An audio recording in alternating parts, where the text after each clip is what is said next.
This question says, evaluate the function f of x equals x squared plus 3x minus 8 at the given values of the independent variable and simplify. So our independent variable is 4. That 4 gets substituted in for x, and we're finding the y value, f of 4. So our function is f of x equals x squared plus 3x minus 8. If I want to find f of 4, see 4 is going in place of x. Everywhere I see an x, I change it to a 4. So that's 4 squared plus 3 times 4 minus 8. And I want to simplify following order of operations. 4 squared is 16. 3 times 4 is 12. 16 plus 12 would be 28. Minus 8 would give me 20. I'm going to do the same thing with the next one. So the next one is f of x plus 2. Everywhere I see an x, I change it to x plus 2, so that would give me x plus 2 squared plus 3 times x plus 2 minus 8. I'm going to work out x plus 2 squared to be x plus 2 times x plus 2. We can use the distributive property, distributing the 3. That's 3x plus 6, and carry down that minus 8. Then let's multiply out x plus 2 times x plus 2. That's x squared plus 2x plus 2x plus 4. Carry down that 3x, and I can go ahead and combine the 6 and the negative 8 to be negative 2. I'll combine like terms. Carry down the x squared. I've got 2x, and 2x is 4x. Another 3x, that would be 7x. And then the 4 minus 2 would give me a plus 2. So that's f of x plus 2 is x squared plus 7x plus 2. So you notice that when we substituted in a number to the function, we got a number as the answer. But when we substituted an expression with x, our answer still had an x in it. So the same thing's going to happen with our next one, which is f of negative x. Everywhere we see an x, we change that to a negative x. That's negative x squared plus 3 times negative x minus 8. Negative x squared is negative x times negative x. We have a positive times a negative, which will be a negative 3x. Carry down that minus 8.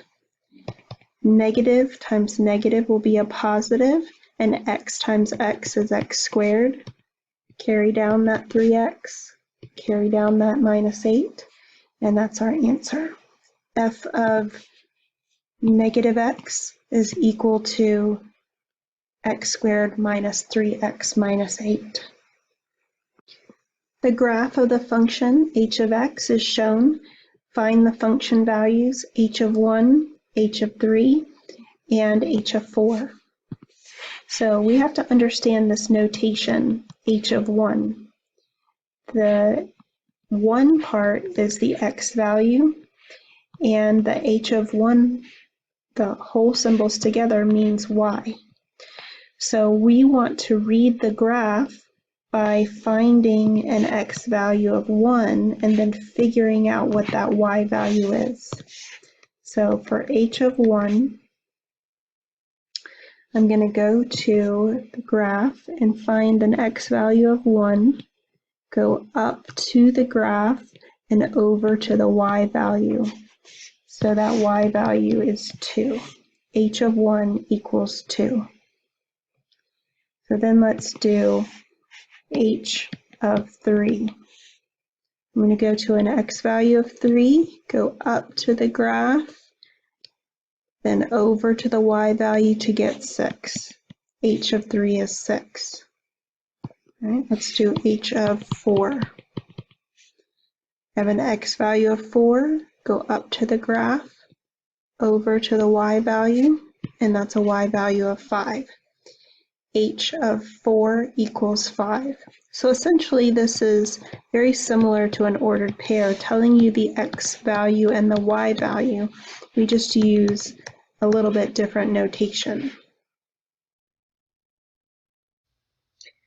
Our next problem gives a graph and says, for what value of x is g of x equals 6?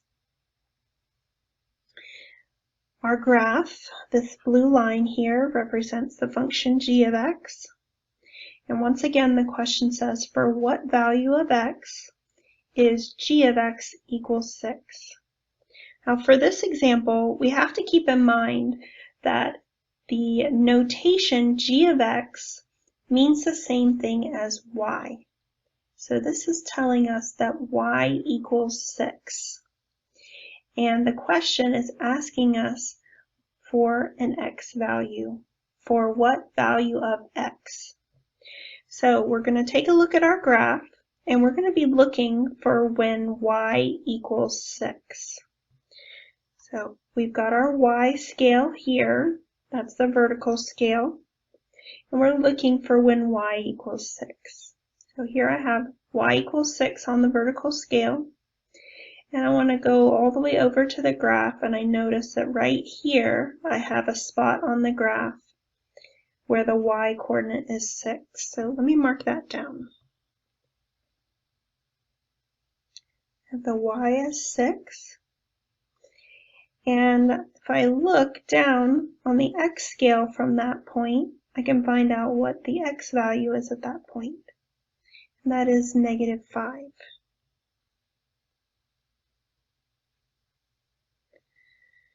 So what I can now say is that f of -5 is equal to 6. I'm sorry, that would be g. G of -5 is 6. And so our answer to the question is that at an x value of -5, g of x is equal to 6.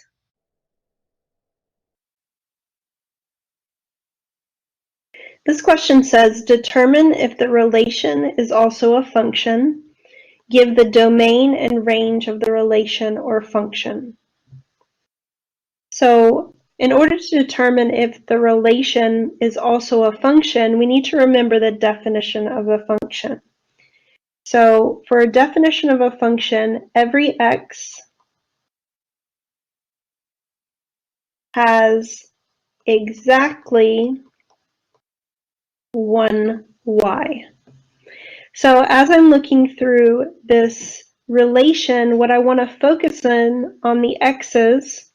I want to make sure that those x's have exactly one y. To do that, I'm going to look for the x's to see if they repeat.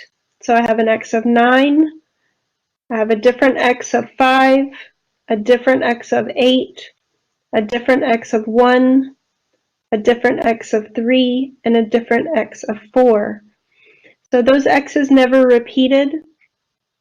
So we don't have one x relating to more than one y. We can also build a chart for the domain and range and show the relationship. So we can write down the elements in the domain to be 9, 5, 8, 1, 3, 4. If the element in the domain ever repeated, you would only write it once. For the range, we have values of -2, 0, 6, 4, 6. So since that 6 repeated, we're not writing it again. And then 2. And then we would draw connections between these values for every ordered pair that we have. So we have an ordered pair of 9, -2, so that corresponds. 5, 0, 8, 6, 1, 4, 3, 6, and 4, 2. So if you're trying to determine if you have a function, you're going to focus only on the domain values, not the range values. And what you're looking for is how many connections each x has. Every x should have exactly one connection or one y value.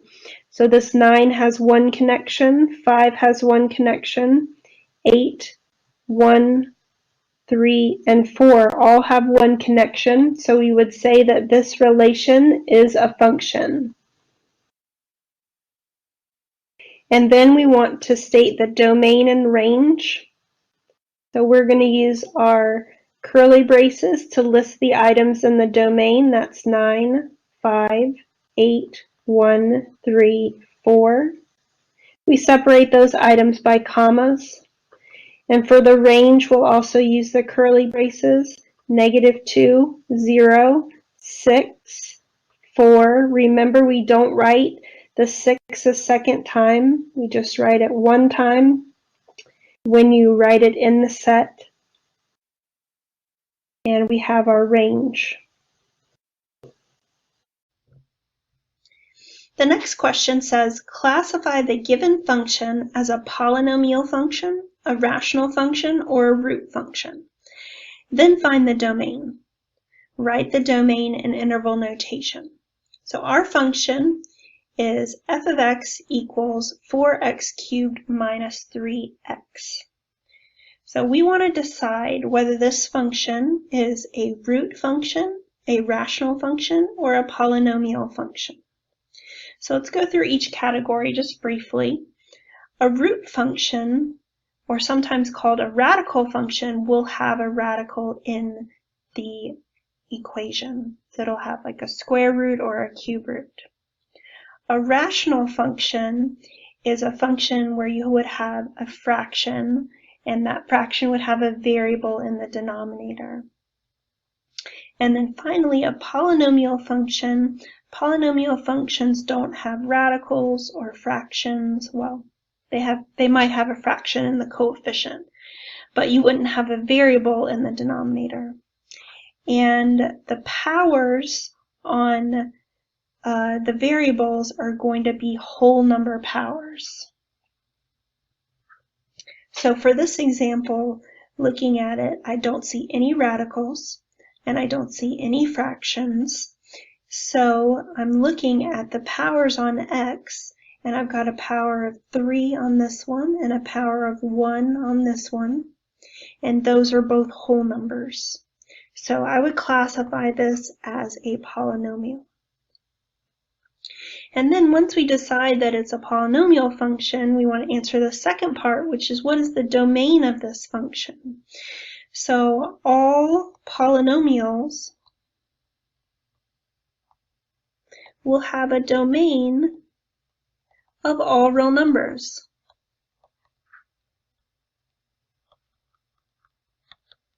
So we don't really need to do any calculation on this one. It's more of a memorization thing.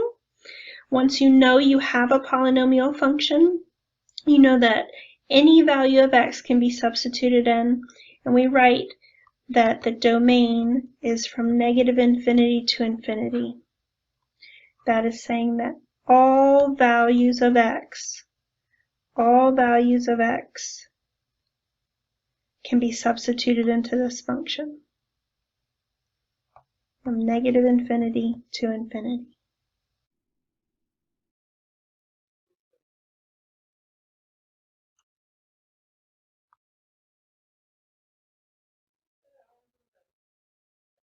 Thank you for checking out my videos. Have a great day.